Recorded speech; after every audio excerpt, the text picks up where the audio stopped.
National conference party کی جانب سے ٹاؤن ہال ترال میں ایک پارٹی کنونشن منعقد کیا گیا، جس میں پارٹی کے کارکنوں اور ورکروں کے ساتھ ساتھ پارٹی کے senior leader retired justice Hasnain Masoodi نے شرکت کی۔ آنے والے پارلیمانی انتخابات میں کس طرح سے national conference party Jammu Kashmir میں الیکشن لڑے گی، اس متعلق اس موقع پر تبادلہ خیال کیا گیا۔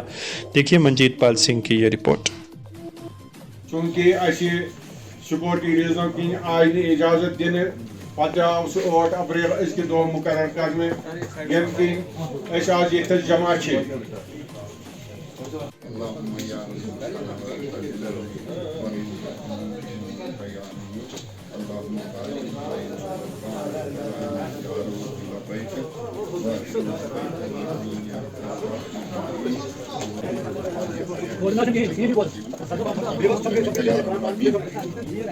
ایسی بات ہے کہ اگلے چند دنوں میں ہوگا، اس بارے میں باضابطہ اعلان کیا جائے گا، جبکہ اننت ناگ جو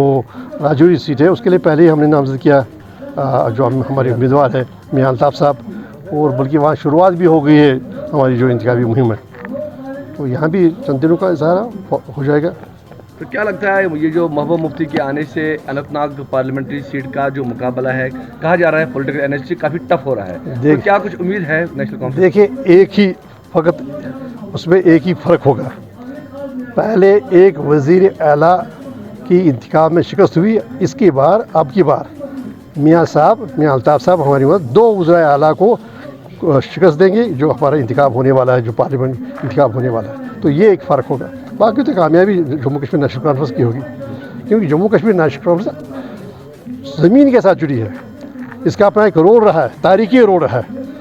سماجی انصاف کے بارے میں، سیاسی انصاف کے بارے میں، سیاسی امنگوں کی ترجمانی کے مطابق، تو اس کے بارے میں اپنا ایک رول رہا ہے، آپ جانتے ہیں۔ تو کامیابی